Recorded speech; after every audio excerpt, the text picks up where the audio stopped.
दोस्तों, आज की जो ये टॉपिक है इसमें किसी से बात करने का कोई कॉन्सेप्ट नहीं है।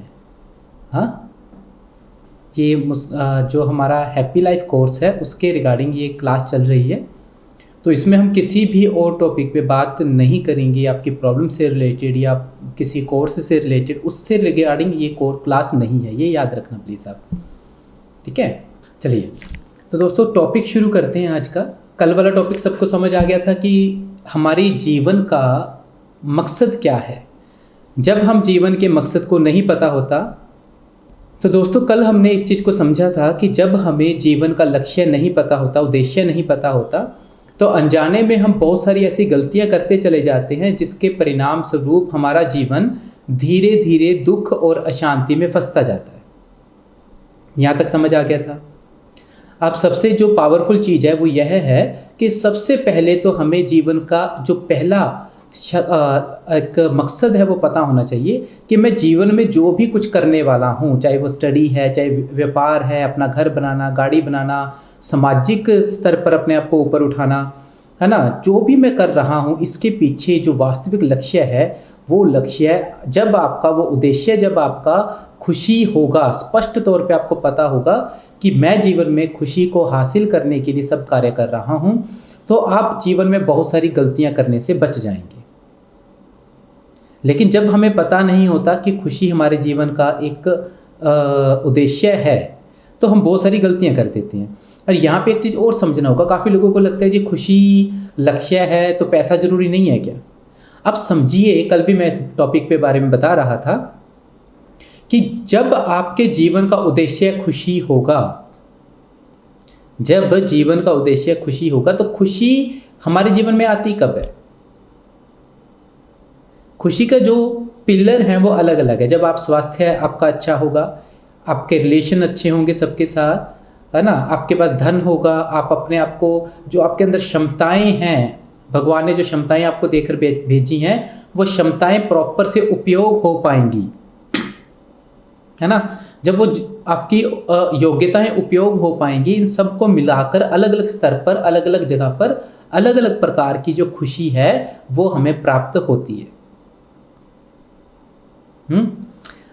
लेकिन यहाँ पे एक चीज़ और भी आती है। दो तरह की खुशी होती है। एक होती है डिपेंडेंट, जो कि दूसरी चीज़ों पर डिपेंड होती है कि कोई चीज़ हम चाहते हैं, वो चीज़ मिल गई, उस चीज़ को मिलने के बाद जब वो चीज़ हमें प्राप्त हो जाती है उस समय वो जो खुशी है वो हमें महसूस होती है। लेकिन दूसरी तरह की खुशी होती है वो स्वभाव की खुशी होती है। वो स्वभाव की खुशी क्या है उस टॉपिक के ऊपर हम कल बात करेंगे। आज थोड़ा सा कुछ उससे पहले के कुछ टॉपिक के ऊपर क्लियर कर लेते हैं बातों को।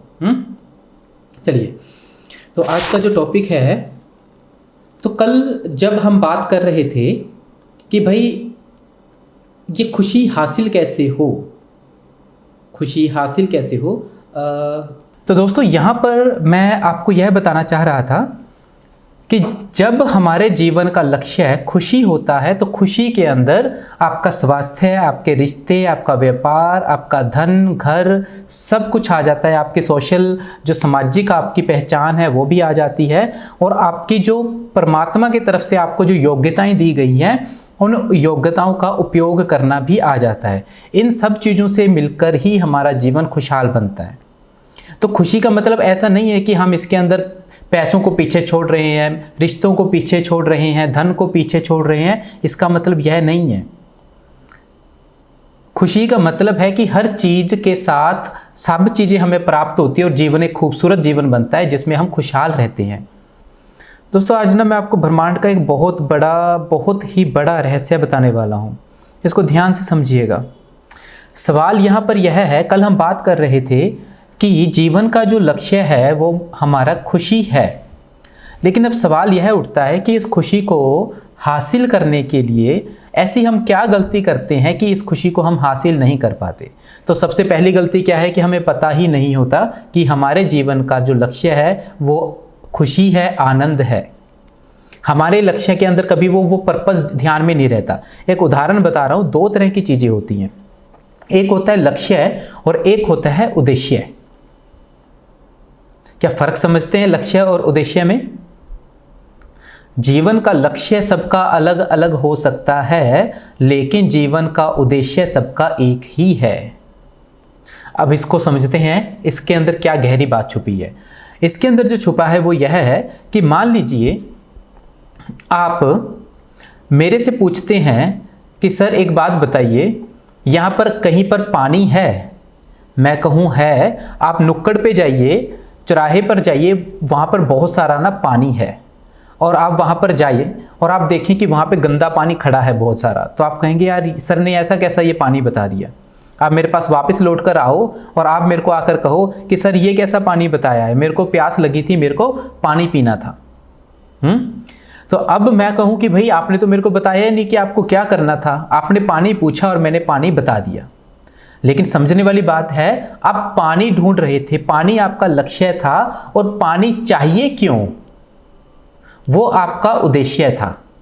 प्यास बुझाना आपका उद्देश्य था, प्यास को बुझाने के लिए आपको पानी चाहिए था, इसलिए प्यास को बुझाने के लिए आपने पानी को लक्ष्य रखा। अब कोई प्यास बुझाने के लिए लिम्का को रख सकता है उद्देश्य, कोई पेप्सी को रख सकता है, कोई फ्रूटी को रख सकता है, कोई नारियल पानी को रख सकता है। तो भाई अब सबके लक्ष्य तो अलग अलग हो सकते हैं, उद्देश्य सबका एक है। इसी तरह से अब हम ये जीवन में जब हमें खुशी को हासिल करना होता है, तो इस खुशी को हासिल करने के लिए, इस लक्ष्य उद्देश्य को हासिल करने के लिए, कोई सोचता है जो धन कमाने के लिए मैं टीचर बन जाऊं, कोई कहता है मैं डॉक्टर बन जाऊं। अलग अलग लोग अपनी अपनी अलग अलग योग्यताओं के अनुसार, अपनी क्षमताओं के अनुसार, अपनी व्यवस्था, अपनी स्थिति के अनुसार अपना एक लक्ष्य निर्धारित करते हैं कि इस लक्ष्य के माध्यम से, इस लक्ष्य को पूरा हासिल, इस लक्ष्य को हासिल करके मैं अपने जीवन का उद्देश्य जो पूरा करूंगा। लेकिन होता क्या है यहाँ पर कि हम टीचर बनते हैं मान लीजिए, या वकील बनते हैं, डॉक्टर बनते हैं, लेकिन उसके आगे का जो पर्पस था हमारा, जो उद्देश्य था, वो हमें याद ही नहीं रहता। हम सिर्फ टीचर बनते हैं, टीचर बनने के बाद और जो भी हमें काम करने हैं, इंजीनियर बनते हैं, वकील बनते हैं, फिर लड़ाई झगड़े, कंपैरिजन, कंपटीशन, एक दूसरे से आगे बढ़ने की दौड़, गुस्सा, नाराज़गी, ये सारी चीज़ों में ऐसा उलझ जाते हैं कि हम भूल ही जाते हैं कि बचपन से जो हमने पढ़ाई लिखाई शुरू की थी, पढ़े, इतना दौड़ भाग के इतना पैसा कमाया, घर बनाया, गाड़ी बनाया, उसके पीछे जो मुख्य उद्देश्य था धन कमाना, उसके पीछे जो धन कमाने के पीछे भी जो मुख्य उद्देश्य था खुश होना, खुशी को महसूस करना, आनंद लेना, वो तो हमने कभी सोचा ही नहीं, है ना।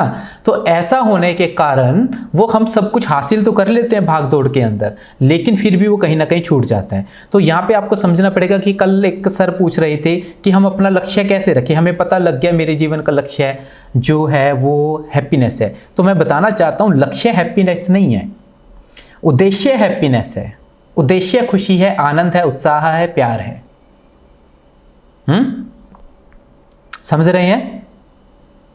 उद्देश्य और लक्ष्य में फर्क है। अब आप उस उद्देश्य को हासिल करने के लिए कौन सा लक्ष्य चुनाव करते हैं, वो सबका अलग अलग हो सकता है। कोई कह सकता है कि मुझे तो सेवा करने में ही खुशी महसूस होती है, कोई कह सकता है कि मेरे को इस काम को करने में खुशी महसूस होती है। समझ रहे हैं? तो वो जो है अपना लक्ष्य चुनाव करना, वो एक अलग पैटर्न है। कैसे हम अपने जीवन का लक्ष्य चुनाव करें, उसका एक तरीका अलग होता है, जो कि हमें हमारे जो स्कूल में बच्चों को या हमें नहीं सिखाया जाता, जिस कारण से हम जीवन का लक्ष्य भी गलत चुनाव कर लेते हैं और उद्देश्य पता ही नहीं होता। एक यह बहुत बड़ा कारण बनता है समाज में दुख का।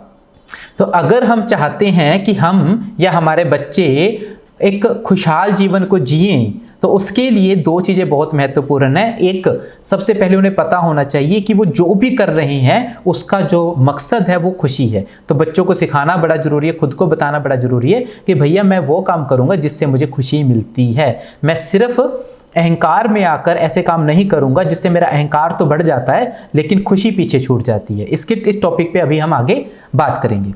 दूसरा, अपने काबिलियत के अनुसार आपको लक्ष्य पता होना चाहिए। आप जिस चीज़ में रास्ते पे जा रहे हैं, आज क्या हो रहा है, मैं देख रहा हूँ बच्चों को, वो सिर्फ पैसा कमाने के लिए किसी भी फील्ड में जाने के लिए तैयार है। बस उनको ये कंफर्म होना चाहिए कि इस फील्ड में मेरे को पैसा मिल सकता है। वो जॉब क्रैक करते हैं, और किस तरह से कर रहे हैं आजकल गवर्नमेंट जॉब के लिए। जितने भी जॉब आ रही हैं, चाहे वो टीचर की आ रही हैं, चाहे वो उसमें क्लर्क की आ रही हैं, चाहे पुलिस के अंदर आ रही है, चाहे वो रेलवे में आ रही है, सारे जॉब भरते जा रहे हैं। उन्हें इस चीज़ का कोई मतलब ही नहीं है कि उनको चाहिए क्या। उनको बस एक चीज़ चाहिए कि भाई मेरे को बस क्रैक करके जॉब मिलनी चाहिए, पैसा आना चाहिए बस। जब वो अपनी योग्यता के अनुसार अपना लक्ष्य चुनाव नहीं करते तो कुछ समय बाद उनके पास पैसा तो आ जाता है, लेकिन अपनी योग्यता पूरी ना होने के कारण, अपनी योग्यताओं का उपयोग ना होने के कारण वो पूरा जीवन फ्रस्ट्रेशन और गुस्से में, नाराजगी में और कहीं ना कहीं दबा हुआ जीवन बिताते हैं। तो इसलिए अगर हम चाहते हैं कि हमारे बच्चे एक अच्छा जीवन जिए तो उनके लिए भी आपको सोचना पड़ेगा कि क्या वो अपने जीवन का जो लक्ष्य चुनाव कर रहे हैं, क्या वो लक्ष्य का चुनाव उनके योग्यता के अनुसार है या नहीं है। ठीक है, तो लक्ष्य चुनाव भी सही होना चाहिए और उद्देश्य भी स्पष्ट होना चाहिए। दोनों चीज़ों का कॉम्बिनेशन होना बहुत ज़रूरी है। इसके अलावा जो एक बहुत बड़ी कमी है, क्यों हम दुखी होते हैं, क्यों परेशानियां आती हैं, क्यों हम खुशी को हासिल नहीं कर पाते, इसके पीछे एक बहुत बड़े कारण है कि हमें रिलेशनशिप के नियम नहीं पता कि रिलेशन को खूबसूरत कैसे बनाया जाए। पता है क्या? जब हमें रिलेशन के नहीं पता, बच्चों की परवरिश अच्छे से कैसे की जाए हमें नहीं पता, धन कैसे कमाया जाए हमें नहीं पता, व्यापार कैसे किया जाए हमें नहीं पता, हमें किस रास्ते पे चलना चाहिए, पैसा कमाने के लिए हमें किन योग्यताओं के ऊपर वर्क करना चाहिए, हमारी योग्यताएं क्या है हमें वो नहीं पता, अध्यात्म के रूल नहीं पता, हम वास्तविकता में कौन है हमें नहीं पता। आपको लगता है कि मैं डॉक्टर हूँ, मैं इंजीनियर हूँ, मैं टीचर हूँ, या आपको अपना नाम लगता होगा कि मैं नीलकमल हूँ, या जो भी आपको लगता होगा कि मैं ये हूँ, है ना। लेकिन इसके पीछे जो बोल रहा है, जो देख रहा है, वो कौन है, जो सोच रहा है वो कौन है। तो जब हमें अध्यात्म के बारे में नहीं पता, अध्यात्म और भक्ति में कोई फर्क बता सकता है? मैं अध्यात्म की बात क्यों करता हूं? अध्यात्म और भक्ति में दिन रात का फर्क है कि क्या यहां पे कोई अध्यात्म और भक्ति में फर्क बता सकता है? कोई बताना चाहेगा अध्यात्म और भक्ति में फर्क क्या है? यस या मी टाइप कर दीजिए, ज़्यादा समय नहीं है आज दोस्तों अपने पास।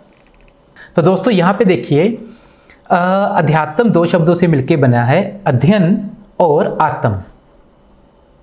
अध्ययन और आत्म, खुद का अध्ययन करना अध्यात्म के अंदर आता है। अब आप कितना गहरा अध्ययन करते हैं वो एक अलग मैटर है, कि आप सिर्फ अपने लौकिक अध्ययन करते हैं कि मैं मेरे अंदर क्या योग्यताएं हैं, अगर आप वो अध्यात्म उसके ऊपर करते हैं तो बात अलग है। लेकिन थोड़ा सा और गहराई में जाते हैं, स्पिरिचुअलिटी के अंदर जाते हैं, तो वहाँ पे एक चीज़ आ जाती है कि भाई आप कौन हैं, इस धरती पे आए क्या करने हैं, आपका जो मन बुद्धि अहम वो कॉन्सेप्ट है एक, वो क्या चीज़ है, भगवान का क्या हमारे साथ क्या कनेक्शन है, वो ऐसी जो स्पिरिचुअल बातें हैं अध्यात्म के अंदर वो चीज़ें आ जाती हैं।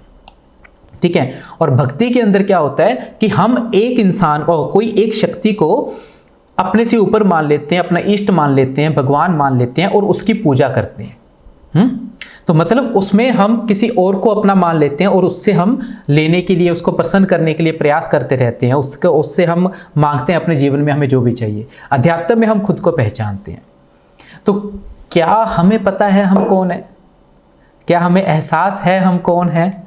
हमारा स्वभाव क्या है, वास्तविक स्वभाव क्या है? जब हमें खुद के बारे में नहीं पता हम कौन हैं तो हम कैसे हैप्पी रह पाएंगे बताइए। मैंने समाज के अंदर देखा है, मान लीजिए कोई एक इंसान है, वो करोड़पति घर का है, बहुत पैसे वाला है, लेकिन वो मेंटली अपसेट हो जाए, बिल्कुल अपसेट हो जाए, उसकी याददाश्त चली जाए और वो पत्थर उठा उठा कर मारने लगे, तो उसका जीवन क्या होगा? उसके पास सब कुछ है, धन है, उसके पास अच्छे रिश्तेदार हैं, ठीक है, उसके अपने परिवार वाले बहुत अच्छे हैं, लेकिन उसका जीवन कैसा होगा? वो कभी सड़क पे भागेगा, कभी कहीं भागेगा, ऐसे बहुत सारे लोग मिल जाएंगे आपको। जब हम खुद को भूल जाते हैं तो हमारे पास कितनी भी क्षमताएं हो, योग्यताएं हो, कितना भी अंदर सुकून हो, शांति हो, जब पता ही नहीं अपने बारे में, तो हम क्या करते हैं? हम समाज में आकर समाज की बहुत सारी जो चीज़ें हैं, नेगेटिविटी है, उसको धारण कर लेते हैं और उसी में उलझ जाते हैं। कल बनाया था ना कैसे उलझते हैं, जब पता ही नहीं है कुछ तो उलझना शुरू कर देते हैं, जिस कारण से भी हमारे जीवन में दुख प्रकट होने लगता है। तो अगर हम सचमुच में खुशी और आनंद की तरफ जाना चाहते हैं तो दो चीज़ें, सबसे पहला क्या? सबसे पहले जीवन का लक्ष्य क्या है, उद्देश्य क्या है? उस उद्देश्य को हासिल करने के लिए हमें बनना क्या है, मेरे अंदर क्या वो योग्यताएं हैं जिसको करके मैं उस लक्ष्य को, उस उद्देश्य को हासिल कर सकता हूँ। इसके अलावा जो दूसरा पार्ट है बहुत महत्वपूर्ण, हम हैं कौन, मैं हूँ कौन। ये मैं बोलने वाला कौन है जो ये मैं करता रहता है। हाँ, तो ये चीज़ें होने के बाद जो उसके बाद तीसरी चीज़ आती है वो आती है व्यवहारिक, कि इस जीवन को जीने के लिए बहुत सारे नियम हैं इस जीवन के, इस समाज के। जब हमें वो भी पता होंगे तो हम अपने जीवन में आने वाली समस्याओं का समाधान कैसे करना है, परिस्थितियों का समाधान कैसे करना है, उसको समझने लगते हैं। जैसे जैसे हम ये सब चीज़ों को समझने लगते हैं, हमारे जीवन में आने वाली समस्याओं का हम अच्छे से सामना कर पाते हैं और धीरे धीरे हमारा जीवन बेहतर होता जाता है। अब जो इंसान जितने अच्छे रूल्स को फॉलो करेगा उतना अच्छा हो जाएगा। जहाँ पे गलती कोई भी इंसान करेगा, चाहे वो मैं हूँ, चाहे वो आप हैं, कोई भी है, जहाँ पे हम नियमों को तोड़ने शुरू कर देते हैं, वहीं पर प्रकृति के नियमों के अनुसार हमारे जीवन में दुख आना शुरू हो जाता है। और जब हम प्रकृति के नियमों को फॉलो करना शुरू कर देते हैं, जीवन के नियमों को फॉलो करना शुरू कर देते हैं, खुशी के नियमों को फॉलो करना शुरू कर देते हैं, अनजाने में, ना चाहते हुए भी, ना पता होते हुए भी हमारे जीवन में खुशी, आनंद और जो उत्साह है, प्रेम है, वो प्रकट होने लगता है। तो गड़बड़ी कहां हो रही है?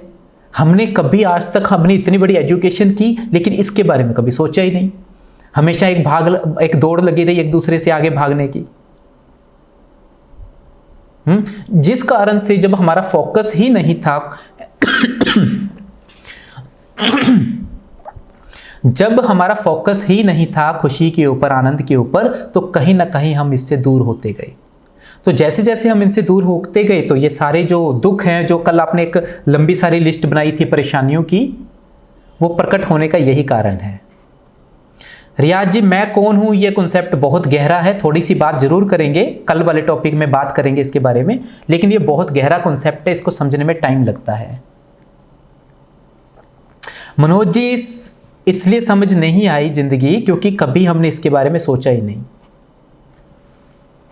मेरे को भी, आप मानेंगे नहीं, बहुत साल लगे हैं और मेरा जो काम है ना, जिंदगी को आसान नज़रों से देखना है। मैं कोई जीवन को बिल्कुल आध्यात्मिक नहीं बनाना चाहता, इस तरह से नहीं बनाना चाहता कि हम भक्ति में डूब जाएं, सब समाज को छोड़ दे। मेरा जो काम है, मेरे को समझ आ रहा है, जीवन को समझकर जिस जीवन में हम जी रहे हैं, जिस परिवार में हम जी रहे हैं, उसको कैसे बेहतर बनाया जाए, कैसे उसको खूबसूरत बनाया जाए, वो मेरा लक्ष्य है। वो समझना और समझाना मेरा काम है। मेरे को समझ आ रहा है कि जीवन में परेशानियां जो आ रही हैं उसको कैसे हैंडल कर सकते हैं, वो धीरे धीरे चीज़ें समझ आ रही हैं। बहुत सारे साल हो गए इसके ऊपर वर्क करते हुए और आज मैं कोशिश कर रहा हूं जितना समझ आया है उतना समझाने की। तो यहां पर हरि मोहन जी वो बताएंगे, अभी मेरे को कमेंट बंद करने पड़ेंगे। अभी हरि मोहन जी, उसको समझना पड़ेगा। सबसे पहले तो भाई जो यहाँ पे अभी टॉपिक पे बात कर रहे हैं, पहले तो अपनी गलतियों को देखिए कि क्या क्या वो गलतियां हैं। हमें पता ही नहीं है, मैंने क्या बोला, हमें अपने जीवन का लक्ष्य, उद्देश्य नहीं पता था।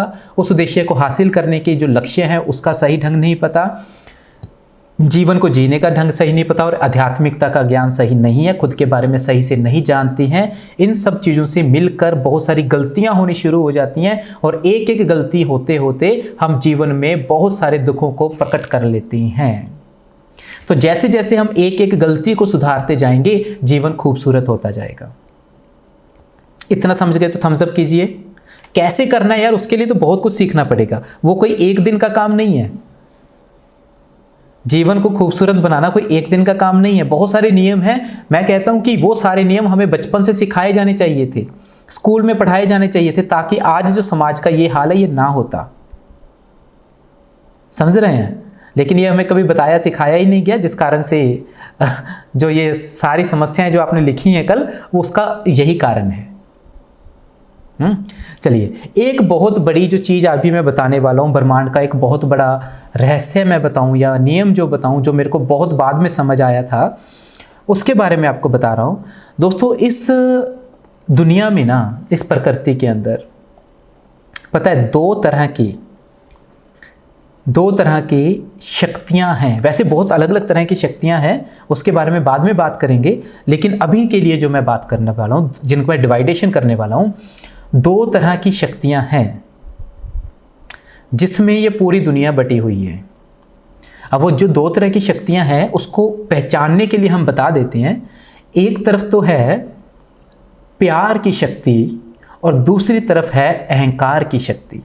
ये उसी तरह से है जैसे हम देखते हैं ना, ये 5 तत्व देखते हैं हम, अग्नि, वायु, आकाश, है ना, पृथ्वी, जल, ये 5 तत्व हैं। इसके बाद एक एनर्जी है, जैसे हम बोलते हैं भावनाएं, भावनाएं भी एनर्जी है ना, एक तत्व है, महसूस होती हैं, है ना।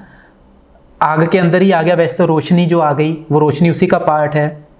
इसी तरह से वास्तविकता में जैसे आप पानी को छू सकते हैं, आग को देख सकते हैं, बिल्कुल उसी तरह से एक और शक्ति है जो कि है प्यार की शक्ति। वो भी एक ऊर्जा है, प्यार वास्तविकता में एक ऊर्जा है, और अहंकार भी एक वास्तविकता में एक ऊर्जा है। अब महत्वपूर्ण यह है कि हम जो हैं किस ऊर्जा में ज़्यादा रहते हैं। जिस ऊर्जा में हम ज़्यादा रहेंगे उसका प्रभाव हमारे जीवन पे ज़्यादा रहेगा। नहीं समझ आया? नहीं आया? चलिए देखते हैं थोड़ा सा इसको गहराई से।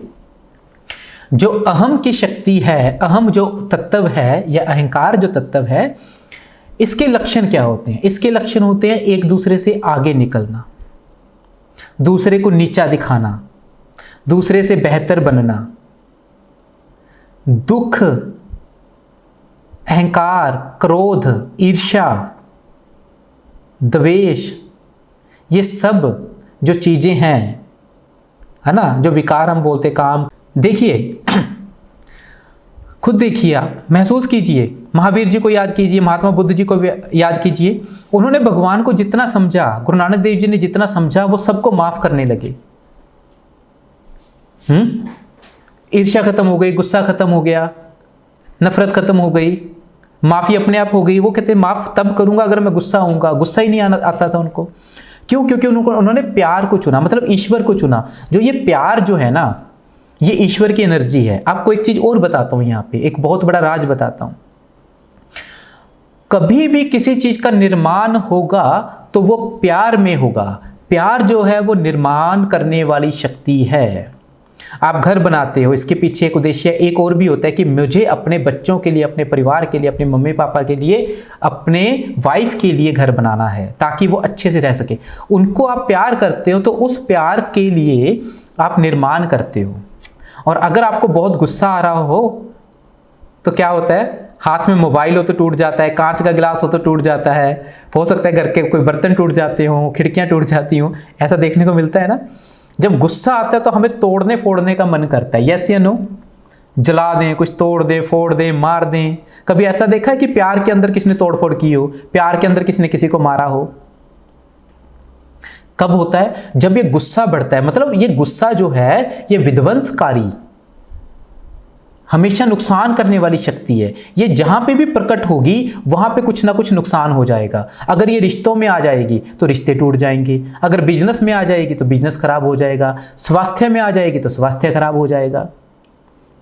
समझ पा रहे हैं? तो अब जो प्रकृति के अंदर जो दो ये शक्तियां हैं, एक है प्यार की शक्ति और एक है अहंकार की शक्ति। अब हम किसको चुनाव करते हैं, जिस एनर्जी में हम रहेंगे वो एनर्जी का प्रभाव हमारे जीवन में आने लगेगा और हमारे जीवन में वैसी ही चीजें प्रकट होने लगेंगी। अब देखिए, बचपन से लेकर आज तक हम किस एनर्जी में रहे, हमेशा एक दूसरे से आगे निकलने की। माँ बाप ने हमेशा क्या सिखाया बच्चों को कि वो देख तेरा भाई कितना आगे है, तू कैसे करता है, वो तेरे चाचा का लड़का देख, पड़ोसी देख कितना अच्छा है, तेरे को उससे आगे निकलना है। हमें हमेशा अहंकार की एनर्जी में डाला गया। किसी के बारे में मत सोचो, सिर्फ अपना सोचो, किसी का भला करने का कोई फायदा नहीं है। हमें अपने दोस्तों से आगे निकलना है, रिश्तेदारों से आगे निकलना है।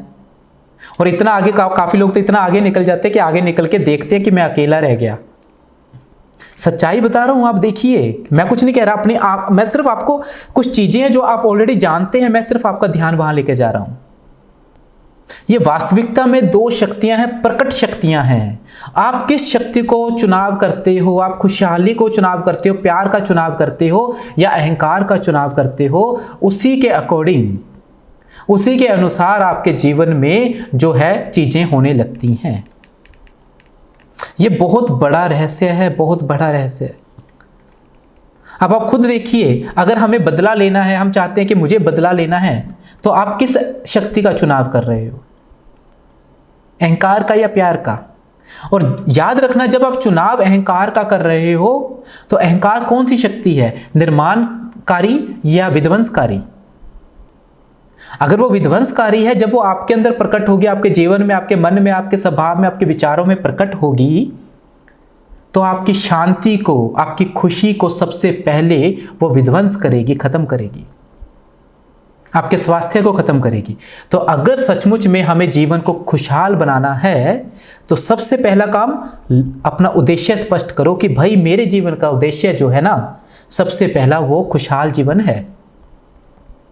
दूसरा, उसके बाद चुनाव करना सीखो कि मुझे अहंकार का चुनाव करना है या खुशी का चुनाव करना है। लोग मेरे को बोलते हैं कि सर आपके पास लोग इतनी जल्दी ठीक कैसे हो जाते हैं, आपको पता ही नहीं लगता मैं आपके साथ करता क्या हूं। आपको क्या लगता है मनोविज्ञान से ठीक करता हूं?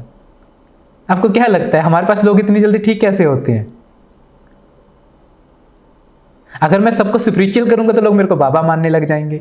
इसलिए हमने बड़ा बैलेंस करके चला हुआ है कॉन्सेप्ट। समझ रहे हैं?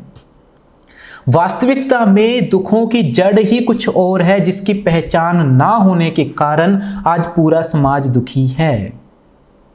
और भगवान की कृपा है मेरे पे कि पता नहीं क्यों मेरे को ये चीज़ें समझ आ जाती हैं। मेरे को नहीं पता कैसे समझ आ जाती हैं, वो कैसे मेरे दिमाग में ये चीज़ें डालता है, मेरे को कैसे ये चीज़ें दिख जाती हैं, मेरे को नहीं पता, बट दिख जाती हैं, छोटी छोटी चीज़ें दिख जाती हैं, जिसको मैं एक थेरेपी के तौर पे बना देता हूँ और जिसका फ़ायदा लोग उठा रहे हैं।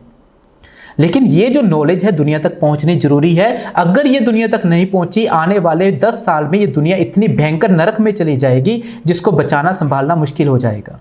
तो लोगों को जगाने का जो लक्ष्य है वो मुस्कुराता भारत है। तो आपको सबसे पहले आज एक फैसला करना होगा कि अगर मैं सचमुच में जीवन को खुशहाल, पहले ये मत सोचना कि ये पॉसिबल कैसे है, वो यार धीरे धीरे समझ आएगा, एक दिन में पॉसिबल नहीं है। पहले बता देता हूँ, जीवन को खुशहाल बनाने का जो तरीका है एक लंबा प्रोसेस है। बहुत सारी चीज़ें सीखनी है, अभी मैं भी बहुत सारी चीज़ें सीख रहा हूँ, लेकिन बहुत सारी चीज़ें सीख चुका हूँ, इसलिए मैं बच जाता हूँ, गलतियाँ करके भी बच जाता हूँ। प्रैक्टिकल आपको होना पड़ेगा, जीवन के बहुत सारे रहस्य आपको सीखने पड़ेंगे, प्रकृति के जो अध्यात्म के रहस्य सीखने पड़ेंगे और जीवन के रहस्य सीखने पड़ेंगे। लेकिन ये तभी संभव है जब सबसे पहले आप लक्ष्य निर्धारित कर लोगे, उद्देश्य निर्धारित कर लोगे कि आज से मेरे जीवन का जो उद्देश्य है वो खुशहाल जीवन है।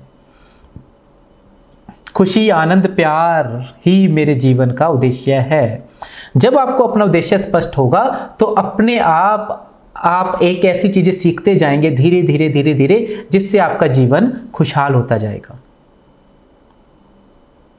करना क्या है वो तो बहुत सारी चीजें हैं, पर करना क्यों है बस ये स्पष्ट हो जाए।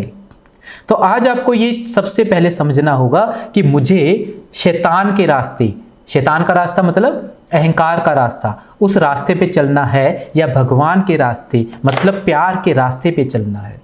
आज आपको भगवान और शैतान में से एक को चुनना होगा। यही भगवान और शैतान है, कोई अलग से भगवान और शैतान नहीं बैठा। जब हम भगवान में प्रवेश करने लगते हैं, उस शक्ति में प्रवेश करने लगते हैं, उदाहरण बता रहा हूं आपको, अभी मैं रोशनी के पास में बैठा हूं, मेरे सामने लाइट लगी हुई है, तो मैं चमक रहा हूं, दिख रहा हूं, ठीक है। अभी यहां पर अगर अंधेरा हो जाए तो मैं गायब हो जाऊंगा, है ना। तो जब मैं, अगर मेरे सामने लाल लाइट होगी तो मैं लाल दिखने लगूंगा, हरी लाइट होगी तो मैं हरा दिखने लगूंगा, पीली लाइट होगी तो पीला दिखने लगूंगा। यस या नो? हमें तो सिर्फ प्रकाश के पास में जाना है। जिस तरह के प्रकाश के पास जाएंगे उसी तरह का प्रकाश हमारे में प्रकट होने लगेगा। जब हम खुशी और प्रेम के प्रकाश मतलब ईश्वर के पास जाना शुरू कर देंगे तो उसके जो एनर्जी है, उसका प्रभाव है, जीवन में अपने आप प्रकट होने लगेगा, रास्ते अपने आप दिखने लगेंगे। समझ रहे हैं? लेकिन जब हमने अहंकार का रास्ता चुनाव कर रखा है, एक दूसरे से आगे बढ़ने का, ईर्ष्या का रास्ता चुनाव कर रखा है, अंधेरे का रास्ता चुनाव कर रखा है और चाहते हैं कि जीवन में खुशहाली, आनंद आ जाए, कैसे संभव है? कैसे आपके जीवन में जो प्यार और खुशी का प्रकाश आ जाएगा? जब हम चुनाव ही हमेशा कंपटीशन का करते हैं, कंपटीशन का, अहंकार का, अंधेरे का चुनाव करते हैं, तो कैसे खुशी आ जाएगी? सब ठीक हो जाएगा, आपका स्वास्थ्य ठीक हो जाएगा, जितनी मानसिक समस्याएं ठीक हो जाएंगी। कोई बड़ी चीज नहीं है, लेकिन सबसे पहले जो हमारे जीवन की दिशा है उसको बदलनी पड़ेगी। अगर आपने जीवन की दिशा परमात्मा की ओर कर दी, परमात्मा का मतलब मैं ये नहीं कह रहा कि भक्ति करने लग जाओ। मेरा परमात्मा, मेरा जब मैं परमात्मा शब्द उपयोग करता हूं, मेरे लिए परमात्मा जो है वो प्यार है। जहां पर प्यार है मेरे लिए वो परमात्मा है। मैंने तो परमात्मा को जो एक सबसे मुख्य रूप देखा है वो प्यार देखा है। जहां पे मेरे को गहराई में जाके परमात्मा जहां समझ आता है वो प्यार है। काफी लोग मेरे को बोलते हैं कि सर आप क्यों कर रहे हो सबके लिए? उसके पीछे यही कारण है, क्योंकि मुझे ब्रह्मांड के कुछ नियम पता लग गए हैं कि खुशियां बांटने से ही बढ़ती हैं। जो हम बांटना चाहते हैं वही मिलता है। जब मैं खुशियां बांटना चाह रहा हूं तो मुझे भी मिलती हैं। जब मैं प्यार बांटना चाह रहा हूं तो वो प्यार के करीब जा रहा हूं, मेरा जीवन अपने आप खुशहाल बनता जा रहा है।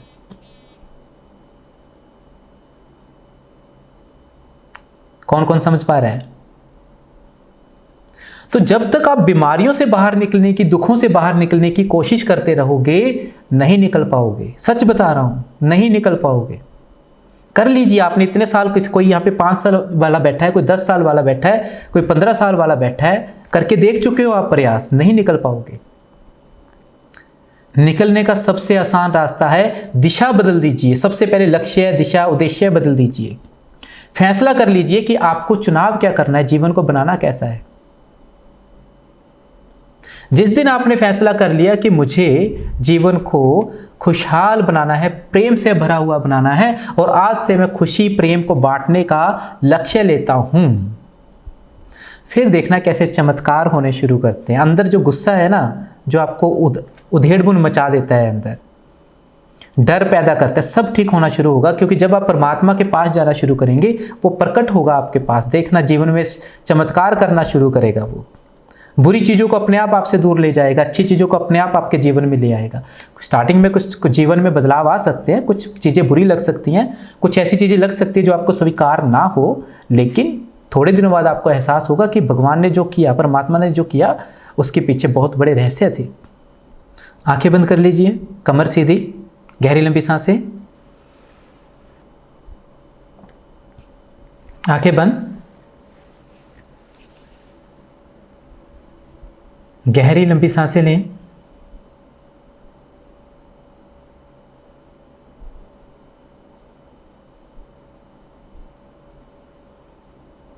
हर सांस के साथ खुद को शांत करते रहें।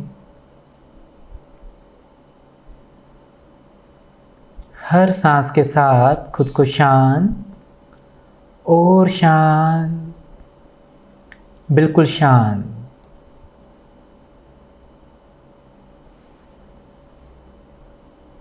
मन की गहराई में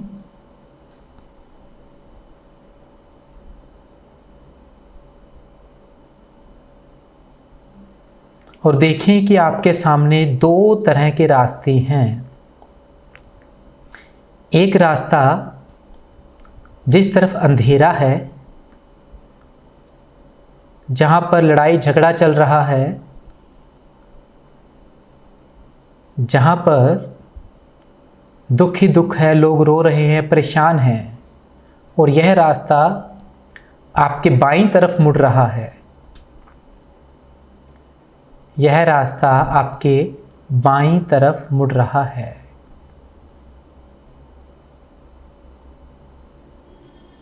वहाँ पे दुख ही दुख है, परेशानी है, लोग चिल्ला रहे हैं, रो रहे हैं। और दूसरी तरफ रोशनी है, प्यार है, आनंद है, सब एक दूसरे की सहायता कर रहे हैं, सब एक दूसरे को देखकर खुश हो रहे हैं, सब एक दूसरे को आगे बढ़ाना चाहते हैं। इसमें खुशी, उल्लास, उमंग है, आनंद है। आज आपके सामने ये 2 रास्ते हैं, 2 ऊर्जा है, 2 जिंदगियां हैं, 2 संसार हैं।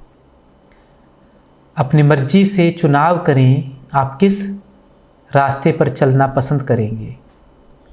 3, 2, 1। एक रास्ते का चुनाव करें और उस पर आगे बढ़ना शुरू करें और देखें जैसे जैसे आप इस रास्ते पर आगे बढ़ रहे हैं, आप बिल्कुल शांत,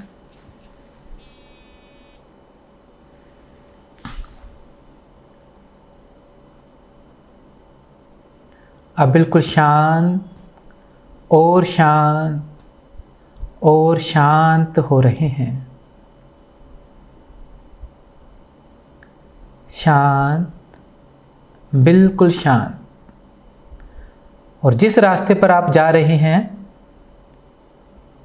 अगर आप प्यार के रास्ते पर जा रहे हैं तो खुशी के साथ, आनंद के साथ, बड़ी मुस्कुराहट के साथ इस रास्ते पर चलना शुरू करें और इस ऊर्जा को स्वीकार करें और कहें खुद को कि मैं इस सकारात्मक ऊर्जा का चयन करता हूँ, खुशी और आनंद का चयन करता हूँ,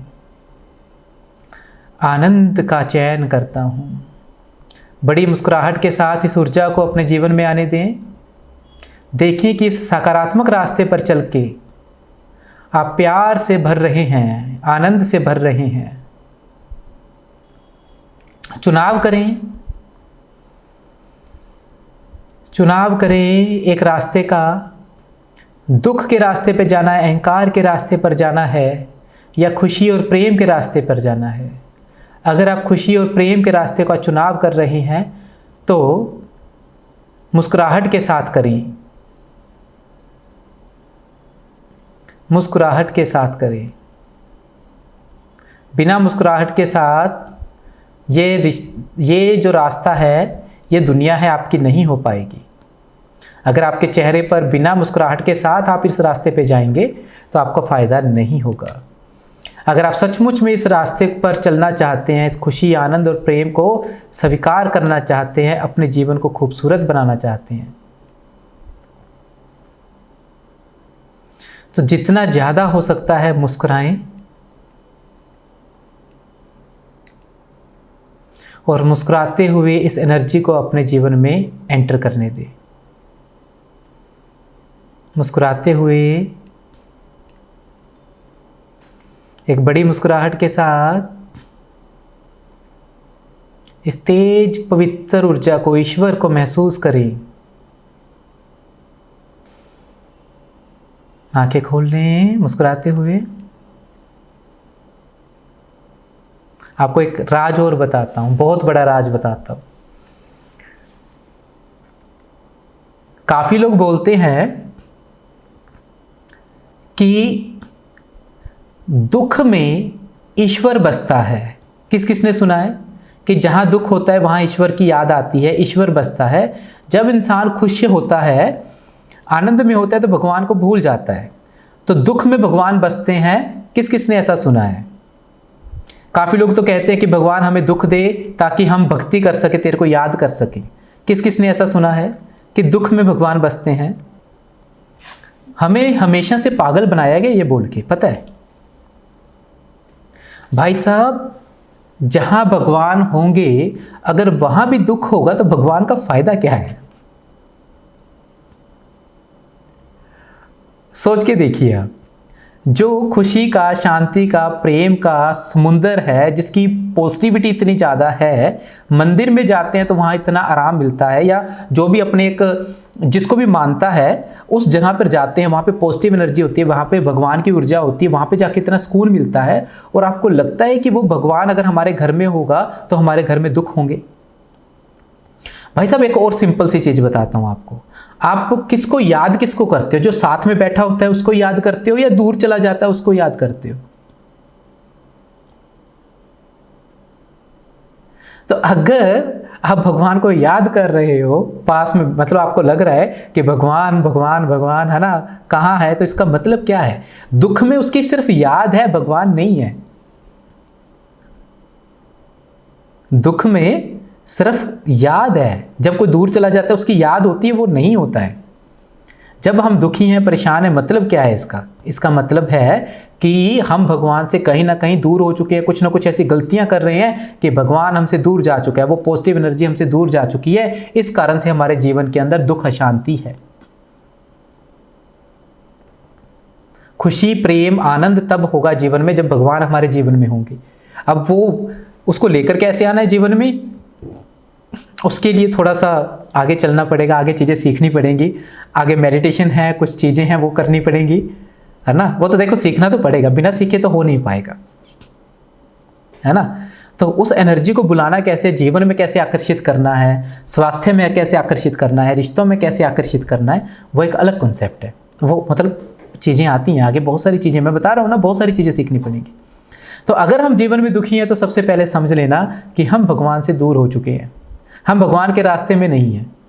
भगवान का जो रास्ता है, वास्तविकता में जो भगवान का रास्ता है, वो रास्ता प्रेम और आनंद से भरा हुआ है। इसके अलावा थोड़ा सा हमें प्रैक्टिकल भी होना पड़ता है। जीवन के भी तो कुछ नियम है, भगवान की दुनिया के नियम है, प्रैक्टिकल लाइफ के भी कुछ नियम है। इसको बैलेंस करना सीखना बहुत जरूरी है अगर हम जीवन को खूबसूरत बनाना चाहते हैं। तो बहुत सारी चीज़ें हैं जो सीखनी हैं। तो आज हमने जाना सबसे महत्वपूर्ण कि इस धरती पर दो तरह के जो एनर्जी हैं, वो एक दुख की एनर्जी है जो कि अहंकार की एनर्जी है, शैतान की एनर्जी है, और एक परमात्मा की एनर्जी है जो कि खुशी, आनंद और प्रेम की एनर्जी है, खुशी की एनर्जी है। आप जिस एनर्जी में फ्लो करते हैं उसका प्रभाव हमारे जीवन में आने लगता है। आज दुनिया में दुख इसलिए ज़्यादा है क्योंकि पूरी दुनिया अहंकार की एनर्जी में चल रही है। हर देश ये चाहता है कि मेरा देश दूसरे देशों से आगे हो। उदाहरण के तौर पर अमेरिका चाहता है कि वो बाकी देशों से आगे हो, इसलिए वो लड़वाता रहता है, सारे देशों को लड़ाइयाँ करवा देता है, युद्ध छिड़वा देता है और खुद आगे बढ़ता रहता है ताकि उसके हथियार बिक सके। अगर यहीं पर वो प्रेम का रास्ता अपनाता तो क्या वो लड़वाता? इतना पैसा वो जहाँ पे दुख बढ़ाने में लगा रहा है, इतना पैसा अगर वो खुशी और शांति बढ़ाने में लगा देता तो कितना खूबसूरत हो सकती थी दुनिया। आप कहीं भी देखिए राजनीति के अंदर क्या है कि मैं बड़ा बन जाऊं, मेरा राज आ जाए, इसलिए हम दुनिया को, दूसरे जो लोगों को दुखी कर रहे हैं, जाति के नाम पे लड़ा रहे हैं ताकि मैं बड़ा बन जाऊं। कहीं पे भी देखिए आप, जहां पे ये अहंकार एंटर कर गया वहां पे उसके कारण से दुख एंटर हो जाएगा। तो इस दुनिया के अंदर जो सबसे बड़ा काम, क्रोध, मोह, लोभ, अहंकार की जब हम बात करते हैं तो वो सबसे मुख्य जो कारण है वो ये अहंकार की एनर्जी के अंदर सारी दुनिया इस टाइम चल रही है। आपको दिखने लग जाएगा, आप देखना शुरू करना, अब आपको हर जगह नजर आएगा कि कौन कौन इंसान दुख के रास्ते पे चल रहा है। और जिस दिन आपको लगे कि आप दुखी हैं, परेशान हैं, आपको उसी टाइम समझ आएगा कि आपने गलती से, जाने अनजाने, गलती से या जानबूझकर आपने दुख की एनर्जी को चूज कर लिया है, इसलिए आप दुखी हैं। तो जैसे ही आपको लगे कि आप दुखी हैं तो सबसे पहले आपको शांत हो जाना है।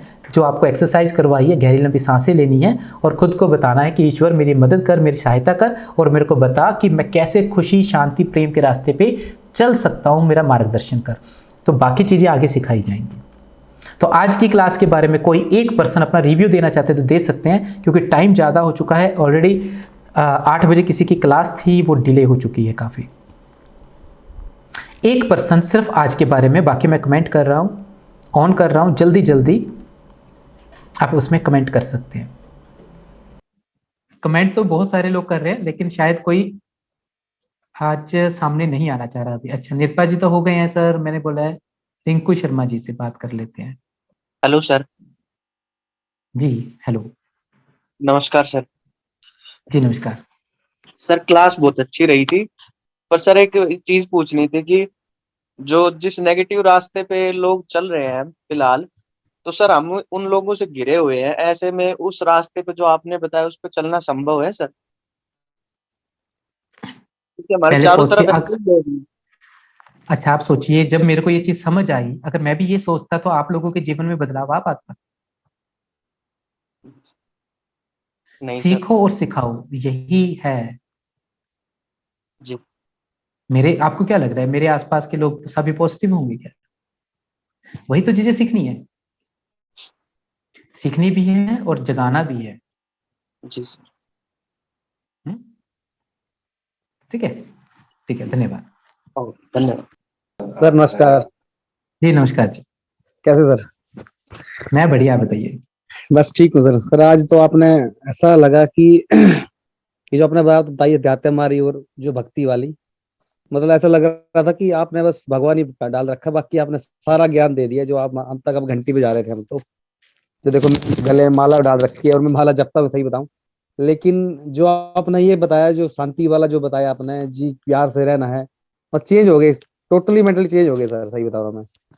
आज के बाद ना, जैसे क्या था, जैसे मैं जॉब करता हूँ तो कई बार हो जाती है मैं तो ना, तो उससे फिर वही रहता कि यार कब इसको पकड़ूंगा और कब बेटे मिलूंगा। वो बिल्कुल मतलब आज के आपका इस ज्ञान से ये लगे नहीं यार, जो रास्ता आपने बताया वही रास्ता के पकड़ना है। हम गलत जा रहे हैं सर, बहुत गलत जा रहे हैं हम। मैं तो गलत जा रहा हूँ, सॉरी, और किसी का नहीं पता मुझे, गलत जा रहे हैं, मैं बहुत गलत जा रहा sir. Thank you sir, thank you very much sir, बहुत बढ़िया सर। चलिए धन्यवाद, अभी बहुत कुछ सीखना है, चलेंगे यस, आगे आगे चलेंगे, बहुत कुछ सीखेंगे, ठीक है। Thank you sir, thank you. ठीक है, ओके, थैंक यू। ठीक है दोस्तों, अभी चलते हैं, नमस्कार, इजाजत दीजिए, आगे फिर आएंगे। कल की जो क्लास है बहुत महत्वपूर्ण क्लास है। एक बार यहाँ पे माता जी बैठे हैं, बात करेंगे क्या माता जी, विजय चौधरी जी के नाम से। माता जी आपको सुनाई दे रहा है क्या, आपको समझ आया माता जी? हाँ आया समझ में। समझ आया, क्या समझ आया? तुमने ये सब समझाया तो समझ में आया कि कहाँ का रास्ता क्या? अब चलना है। अच्छा, क्या समझ आया? प्यार और शांति का रास्ता अब चलना है। अच्छा, कैसे चलेंगे? तुमने बताया ऐसे। मैंने बताया नहीं अभी। आपने बोला था कि इस रास्ते पे जाना है, कि इस रास्ते पे जाना, तो शांति वाले रास्ते पे जाना है अपने को। तो वो आगे बताएंगे, शांति वाले रास्ते पे कैसे जाना है, प्रेम वाले रास्ते पे कैसे जाना है, वो कल वाली क्लास में बताएंगे। ठीक है। एक दो चीज़ें हैं दोस्तों, कल बताएंगे, बाकी सीखने के लिए बहुत सारी चीज़ें हैं, आगे जैसे जैसे बढ़ते जाएंगे करते जाएंगे, ठीक है। ठीक है दोस्तों, इजाज़त दीजिए, बहुत बहुत धन्यवाद इतना प्यार देने के लिए, सम्मान देने के लिए, जुड़े रहने के लिए, ठीक है। मिलते हैं जल्दी, बहुत जल्द मिलेंगे, कल मिलते हैं। धन्यवाद, खुश रहिए, मुस्कुराते रहिए, खुशियाँ बांटते रहिए। All the best.